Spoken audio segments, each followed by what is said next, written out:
The masters did not teach escape from life. They demonstrated a different relationship with life. They walked through the world as if divine law was present in every moment. Not someday, now. Not in heaven only, here. Not for saints only, for awakened man.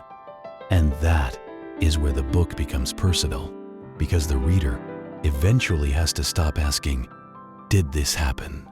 and begin asking, "What would change in me if I lived as though divine law were real? Would I still panic so easily? Would I still repeat fear as if it were wisdom? Would I still speak limitation over my life? Would I still treat silence as empty? Would I still think prayer is begging? Would I still believe that matter is more powerful than consciousness?" These are not small questions. They reach into everything. How you think, how you speak, how you react, how you pray, how you face fear, how you see the body, how you understand God, how you understand yourself. That is why this series deserves more than a casual review. A normal book review asks, "Is it good?" This book asks, what if your idea of reality is too small? And that is a much harder question. There are people who will reject the books completely. That is fine. There are people who will read them literally. There are people who will read them symbolically. There are people who will see them as mystical fiction. There are people who will see them as spiritual testimony. But regardless of where someone stands, one thing is undeniable. The ideas are powerful. They force the reader to confront the relationship between consciousness and form, between faith and result, between identity and experience, between the inner world and the outer condition. And maybe that is the real value. Not that someone believes every event blindly, but that the events are strong enough to break ordinary assumptions. Because sometimes an impossible story opens a possible door. In one sense, the whole series turns around a single idea. Man is not separated from God. But the series does not leave that idea in church language. It pushes it into life. If man is not separated from God, then healing is not strange. If man is not separated from God, then supply is not strange. If man is not separated from God, then guidance is not strange. If man is not separated from God, then peace is not strange. If man is not separated from God, then mastery is not arrogance. That word matters. Remembrance.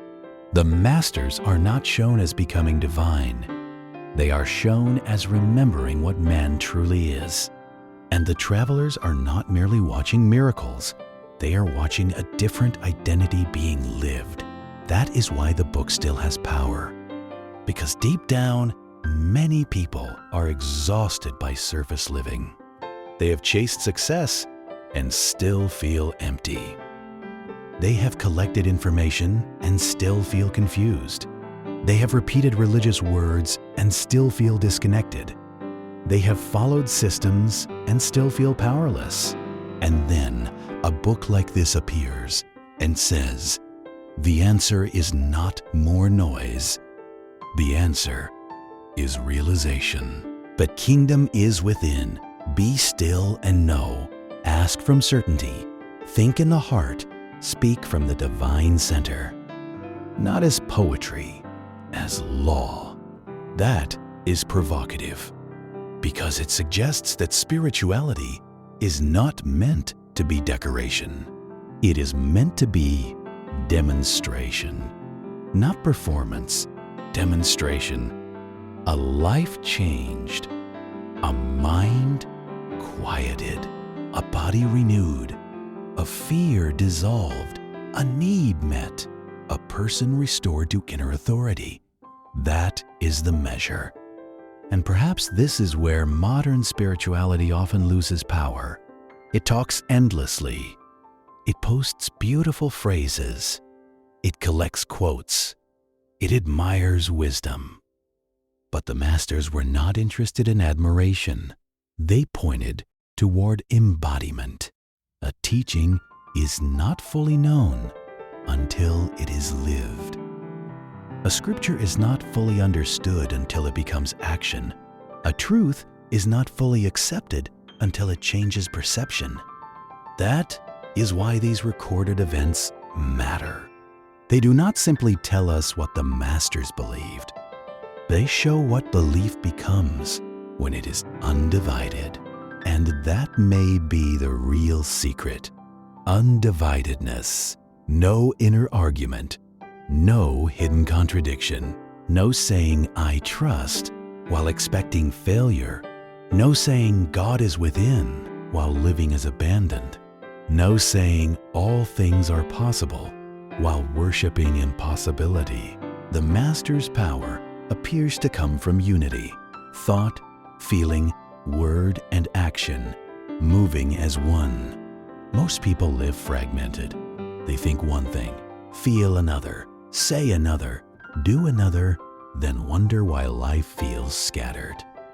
But the books suggest that when man becomes inwardly unified, life begins to reflect that unity. That is not easy, but it is simple. And sometimes the simplest teachings are the most difficult to live. So yes, the events in this book should not exist according to ordinary thinking.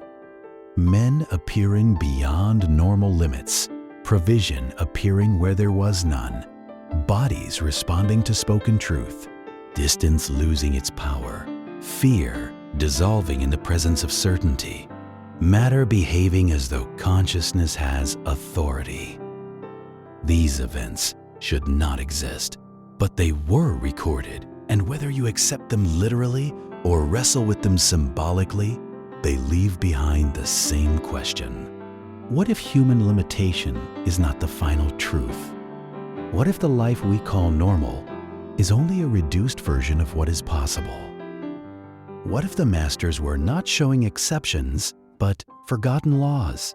And what if the real purpose of the book was never to make us admire them, but to make us question what we have accepted about ourselves? That is where the discussion begins.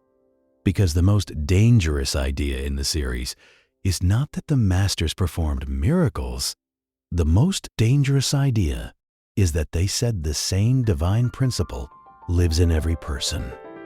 If that is true, then the distance between ordinary man and awakened man is not God's absence. It is consciousness. It is recognition. It is practice.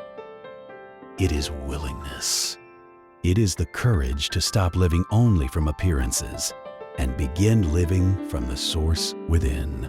So the next time someone dismisses these books as impossible, maybe the better response is not to argue. Maybe the better response is to ask, impossible according to what? According to fear? According to the limited senses? According to a world that has forgotten how to be still? Because throughout history, every deeper truth looked impossible before it was understood. The masters of the Far East stand in that uncomfortable space between myth and possibility. And maybe that is exactly why the books still matter. They disturb the surface. They challenge the mind. They awaken the question. And sometimes, one question is enough to begin the return inward. These events should not exist, but they were recorded. And now the question is yours. Do you dismiss them, or do you let them challenge what you believe reality is? Subscribe to Timeless Teachings for deeper explorations into the events, scriptures, and spiritual laws recorded in life and teaching of the Masters of the Far East.